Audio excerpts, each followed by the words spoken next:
الله الرحمن الرحيم الحمد لله وكفى وسلام على عباده الذين اصطفى أما بعد أعوذ بالله من الشيطان الرجيم بسم الله الرحمن الرحيم إنا نحن نزلنا الذكر وإنا له لحافظون صدق الله العظيم. گزشتہ کل میں نے حضرت عثمان غنی رضی اللہ تعالیٰ عنہ کا ایک بہت بڑا کارنامہ جمع قرآن کا، اس کی مختصر میں نے تاریخ بتائی تھی. حضرت عثمان رضی اللہ تعالیٰ عنہ سے اللہ رب العزت نے تکوینی طور پر یہ کام لیا کہ امت میں ایک بہت بڑا انتشار جو پھیلنے جا رہا تھا، اس کے اسباب کو انہوں نے روکا اور امت کو ایک صف میں کھڑا کیا اور مصحف صدیقی پر امت کو جمع کر دیا. دیکھیے، یہ اللہ رب العزت نے جو ایک وعدہ کیا تھا کہ ہم ہی نے قرآن کو نازل کیا ہے اور ہم اس کی حفاظت کرنے والے ہیں، گویا کہ اسباب کے طور پر دنیا میں جو بھی اسباب ہوں گے اس کی حفاظت کے، وہ اللہ رب العزت وہ اسباب خود بخود پیدا کریں گے اور جس کے نتیجے میں قرآن کی حفاظت ہوگی. مفتی سعید صاحب رحمۃ اللہ علیہ ہمارے استاد فرمایا کرتے تھے کہ دیکھیے اس آیت کریمہ کے الفاظ پر آپ غور کریں کہ اِنَّا نَحْنُ نَزَّلْنَا الذِّكْرَ، کہ ہم ہی نے قرآن کو نازل کیا ہے، وَإِنَّا لَهُ لَحَافِظُونَ، اور ہم ہی اس کی حفاظت کرنے والے ہیں. جس میں جو لفظ ہے حافظون، اس سے اشارہ ہے اس بات کی طرف کہ اللہ رب العزت قرآن کی حفاظت حافظوں کے ذریعے کریں گے. یعنی سینہ بسینہ جو قرآن چلے گا اسی سے حفاظت فرمائیں گے. گویا کہ آپ تاریخ میں غور کریں کہ عربوں کا حافظہ بہت زیادہ مضبوط تھا. عرب جو ہے وہ اپنے نسبوں کو یاد کرتے تھے، حتیٰ کہ وہ گھوڑوں کے نسب کو بھی یاد کرتے تھے.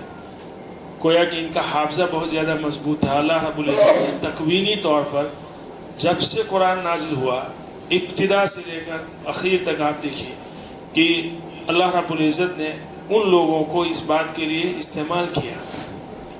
تو شروع میں اور اصل چیز جو ہے وہ وہی ہے جو سینہ بسینہ ہو، کیونکہ یہ کاغذ ہے یا کسی اور چیز پر اگر آپ تحریر کو محفوظ کریں گے بہت کبھی امکان ہے کہ وہ ضائع ہو جائے، لیکن جو چیز سینے میں ہوتی ہے وہ ضائع نہیں ہوتی. اور دیکھیے اس میں ذرا غور کیجیے آپ، اللہ رب العزت نے قرآن کی حفاظت حافظوں کے ذریعے کی. اب حافظ کون؟ انسان ہی. اور ہر انسان جو ہے، ہر آدمی بس ایک انسان ہے، ایک جسم کا جو ہے ڈھانچہ ہے. ایسا تو ہے نہیں کہ جو حافظ ہو اس کے سینے پر اللہ رب العزت کوئی نشانی پیدا کر دیتے ہیں جس سے لوگوں کو پتہ چلے کہ یہ حافظ ہے. حافظ وہ پتہ بھی نہیں چلے گا. کیوں؟ اگر کوئی ایسی گویا کہ کوئی یہ چاہے کہ دنیا میں جتنے حافظ ہیں ان کو دیکھتے ہی گولی مار دو، قتل کر دو، تو کیا ہے کسی کے پاس کوئی پیمانہ ہوگا کہ جو دو آدمیوں میں فرق کر پائے گا کہ یہ حافظ ہے یہ غیر حافظ ہے؟ بالکل نہیں. یہ ایک سبب کے طور پر بیان کر رہے ہیں. لیکن بہرحال آپ دیکھیے 1400 سال کی جو ہسٹری ہے، تاریخ ہے، اس میں آپ غور کیجئے. قرآن کریم کی ایک آیت کی طرف بھی آپ ذرا دھیان لگائیے. اللہ رب العزت نے نبی کریم صلی اللہ علیہ وسلم کو تنبیہ فرمائی تھی، ان علینا بیانہ ثم ان علینا بیانہ کلا بل تحبون العاجلہ وتذرون الآخرہ. اس آیت کریمہ میں اللہ نے یہ گارنٹی لی ہے کہ الفاظ کی ہم حفاظت تو کریں گے ہی، اس کے معانی کی بھی حفاظت ہم کریں گے. چنانچہ جب تک رسول اللہ صلی اللہ علیہ وسلم دنیا میں موجود تھے، آپ صلی اللہ علیہ وسلم ہی سب کچھ تھے. آپ ہی قاری تھے، آپ ہی معلم تھے، آپ ہی مفسر تھے، سب کچھ تھے.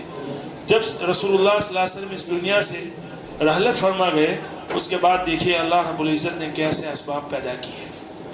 مفسرین کی ایک الگ جماعت ہے، معلمین کی ایک الگ جماعت ہے، قراء حضرات ایک الگ بہت بڑا شعبہ ہے قرات کا. یہ جو شعبے ہیں، یہ جو اللہ رب العزت نے تکوینی طور پر اس کو الگ کر دیا. رسول اللہ صلی اللہ علیہ وسلم کے دور میں یہ چیز نہیں تھی. یہ حفاظت قرآن کے ذریعے ہے، یہ حفاظت قرآن کے اسباب ہے. دیکھیے علماء جو آدمی عالم بنتا ہے، ہر آدمی مفسر نہیں ہوتا، ہر آدمی قاری نہیں ہوتا. کچھ لوگوں کی صلاحیت اتنی ہوتی ہے کہ وہ صرف قرآن کے ٹیکسٹ کو پڑھا سکے، چنانچہ وہ پڑھاتے ہیں۔ قرآن کے ٹیکسٹ کو پڑھانے کے لیے ایک بہت بڑی جماعت ہے۔ کچھ لوگوں کو اللہ نے قرآن کی خدمت کے لیے، قرات کی خدمت کے لیے لگا دیا، جو قرآن کریم کے الفاظ کو صحیح طور پر ادائیگی کس طرح کرنا ہے وہ سکھاتے ہیں۔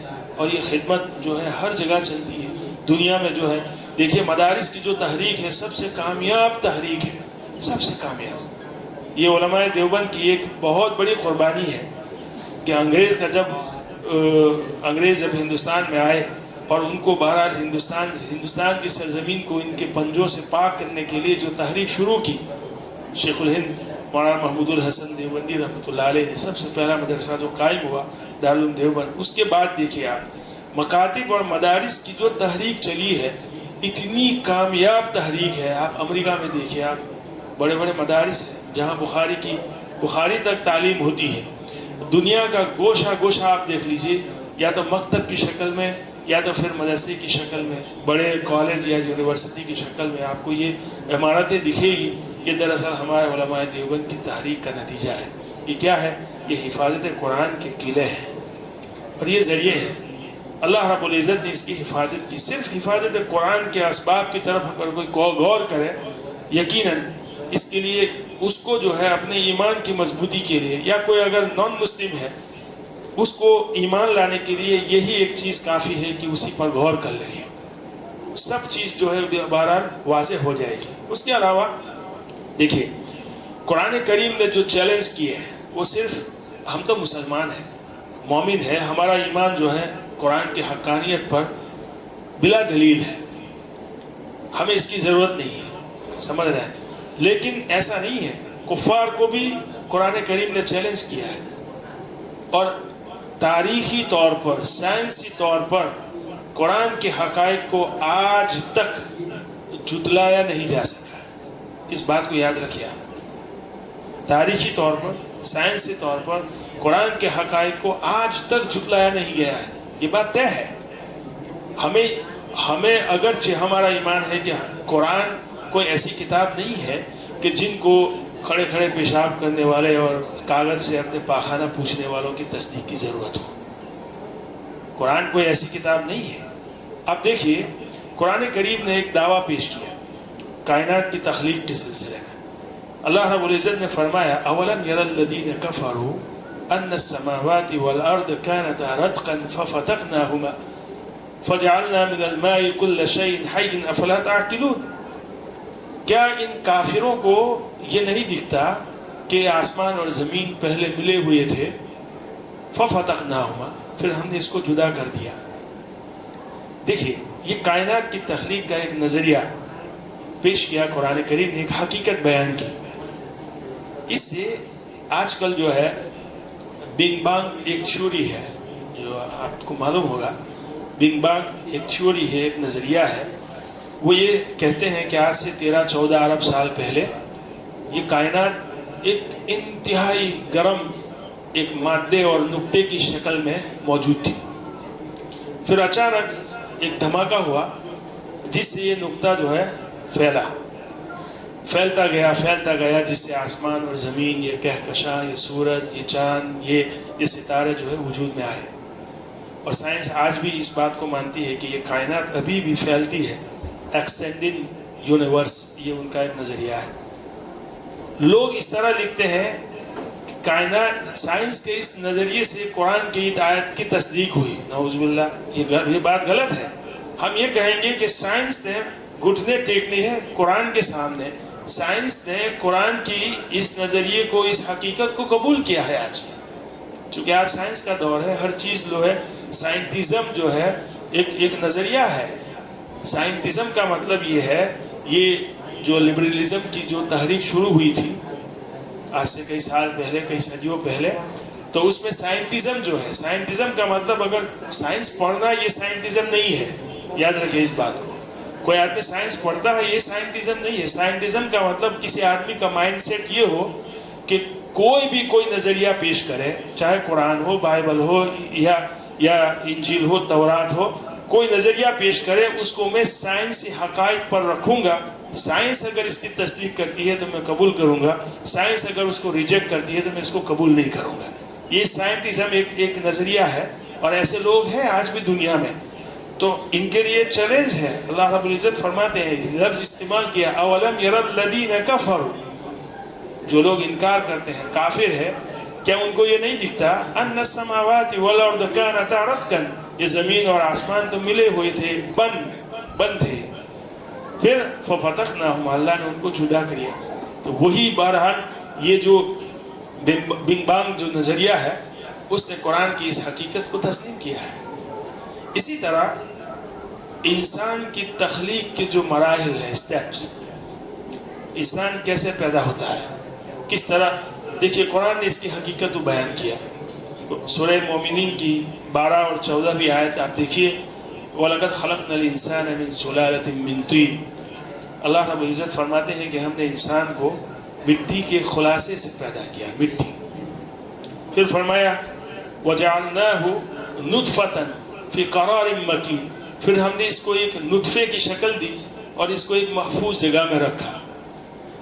پھر اللہ رب العزت نے اس کے سٹیپس بتائے، ثُمَّ خَلَقْنَا النُّطْفَةَ عَلَقَةً فَخَلَقْنَا الْعَلَقَةَ مُضْغَةً فَخَلَقْنَا الْمُضْغَةَ عِظَامًا فَكَسَوْنَا الْعِظَامَ لَحْمًا ثُمَّ أَنشَأْنَاهُ خَلْقًا آخَرَ وَتَبَارَكَ اللَّهُ أَحْسَنُ الْخَالِقِينَ۔ اللہ رب العزت فرماتے ہیں کہ پھر ہم نے اس نطفے کو ایک بلڈ کی شکل دی، ثم خلقنا النطفة علقة، پھر فخلقنا العلقة مضغة، پھر یہ جو بلڈ ہے یہ ایک گوشت کے لوٹھرے کی شکل اختیار کر لی، یعنی چبایا ہوا گوشت۔ جیسے ہم کچا گوشت، بوٹی جب ہم چباتے ہیں وہ کچی ہو تو ہم چباتے ہیں، چبانے کے بعد اس کو نکال کر دیکھیے آپ، اس کی شکل کیسی ہو جاتی ہے، اس شکل کا وہ لوٹھرا بنتا ہے، یعنی گوشت یہ شکل اختیار کر لیتا ہے کہ اس سے ہڈیاں پھوٹے گی۔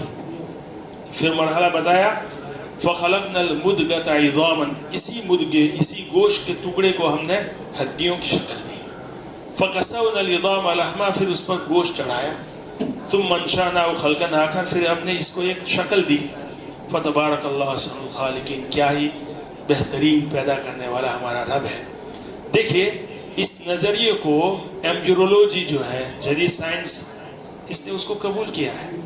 سائنس، ڈاکٹر صاحب کو پتہ ہوگا کہ بچہ جب بچے دانی میں جب یہ مراحل شروع ہوتے ہیں تو پہلی بات جو قرآن کا جو دعویٰ ہے کہ انسان کو ہم نے مٹی سے پیدا کیا، سائنس نے اس کو قبول کیا کہ انسان کے بدن میں، باڈی میں ایسے نیوٹرنس ہیں جو بیائی ہی زمین اور مٹی میں بھی ہے، آئرن ہے، اسی طرح نائٹروجن، ہائیڈروجن اور آکسیجن، یہ سب چیزیں زمین میں بھی ہے۔ چنانچہ اگر کسی انسان کی طبیعت میں، باڈی میں کوئی کمزوری ہو، آئرن کی کمی ہو یا پھر آکسیجن کی کمی ہو، تو اس کی کمی جو ہے اسی طرح یہ گھاس پھوس اور پودے اور زمین سے اگنے والی چیزوں سے اور کیمیکل آج کل جو ایلوپیتھی میں جو دوائیاں ہیں اسی سے پوری کی جاتی ہے۔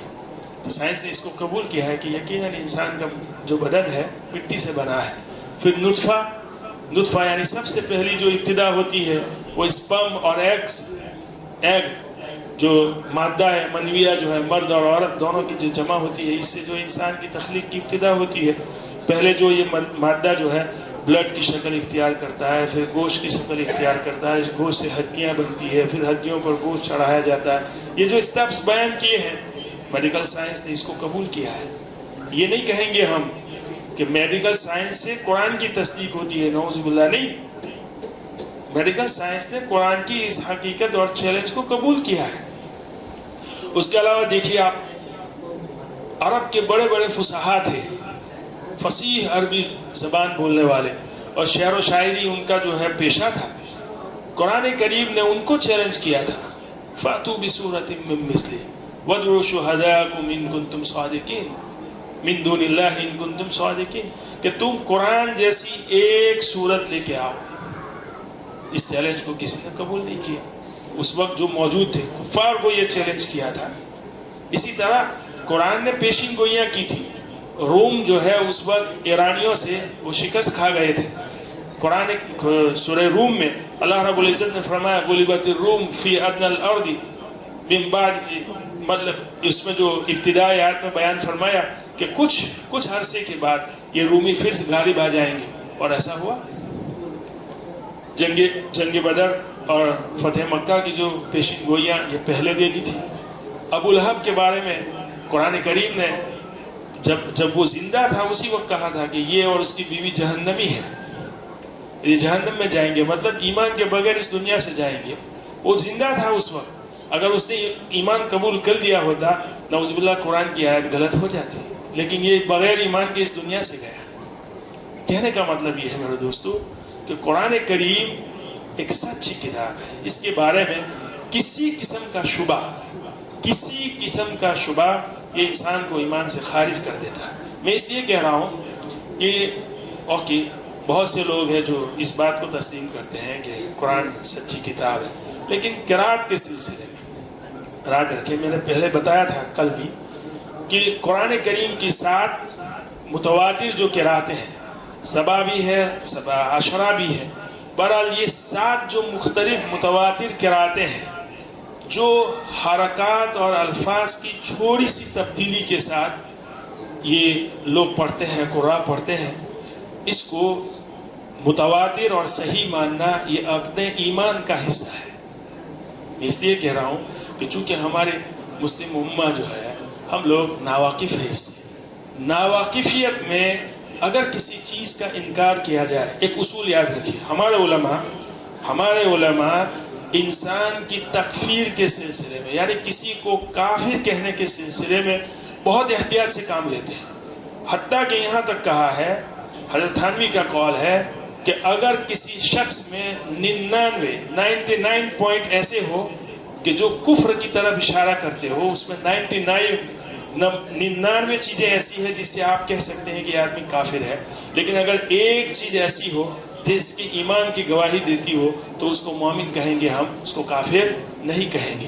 لیکن اس کے باوجود اس سلسلے میں یاد رکھیں اس بات کو، ہمارے علماء یہ کہتے ہیں کہ اگر کوئی شخص کسی اسلامک پرنسپل کا انکار کرے، یا اس کو جو اسلام کے جو بنیادی عقائد ہے، توحید ہے، رسالت ہے، فرشتے ہیں، کتاب ہے، جو ہم کافی دنوں سے بیان کر رہے ہیں، اس میں اگر اس کو کوئی شک ہو اور وہ کچھ اپنے عقیدے کا اظہار کرتا ہے اور وہ غلط ہے، اسلامک پرنسپل کے اعتبار سے اس کا یہ عقیدہ غلط ہے، تو ہم اس کی اصلاح کریں گے، اس کو کہیں گے کہ دیکھیے یہ چیز ایسی ہے، ایسی نہیں ہے، اور ظاہر سی بات ہے اس کے اس غلط عقیدے کی وجہ سے وہ آدمی ایمان سے تو خارج ہو جائے گا، سمجھ رہے ہیں؟ اگر وہ مان جائے اس بات کو کہ ہاں ٹھیک ہے، تب تو کوئی بات نہیں، وہ ایمان میں بہرحال داخل ہو جائے گا۔ اس کے لیے جو ہے ایمان کی تصدیق کرنی پڑے گی، تجدید کرنی پڑے گی، اور جو اپنا نظریہ اس نے عقیدہ جو اظہار کیا تھا اس کو دوبارہ بہرحال اس کا اقرار کرنا پڑے گا۔ لیکن اگر سمجھانے کے باوجود وہ نہیں مانتا ہے تو پھر یہ انسان کافر ہوگا، اس کو ہم کافر مانیں گے۔ تو میں اس بات کی طرف اشارہ کر رہا ہوں، کچھ سال پہلے ہمارے یہاں تراویح میں جب قرآن ختم ہوا اس وقت قرأت سبا میں قرآن کریم کو ختم کیا تھا، جو پڑھتے ہیں نا الحمدللہ رب العالمین مالک یوم الدین کی جگہ ملک یوم الدین، ایاک نعبد و ایاک نستعین، اہدنا الصراط کی جگہ اہدنا الصراط، جو میں نے کل بھی سمجھایا تھا کہ کچھ لہجے اور پروناؤنسیشن میں کچھ فرق کے ساتھ بہرحال ابتدا میں یہ اللہ رب العزت نے اجازت دی تھی۔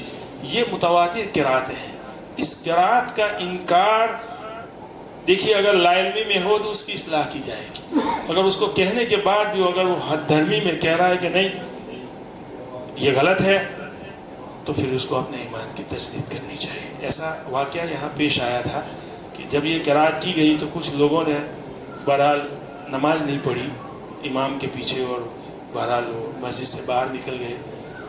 واللہ عالم ان کا ابھی کیا نظریہ ہے، کیا عقیدہ ہے، اللہ ہی بہتر جانتے ہیں، لیکن یہ بات میں آپ کو اس لیے کہہ رہا ہوں کہیں آپ ایسی غلطی نہ کر دیں۔ اللہ رب العزت ہمیں صحیح سمجھ عطا فرمائے۔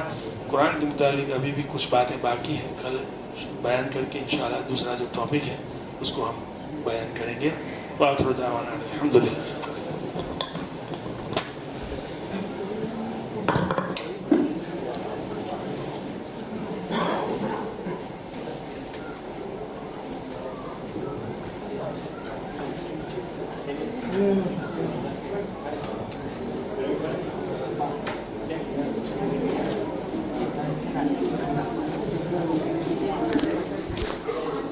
You seen the last video yet? Right.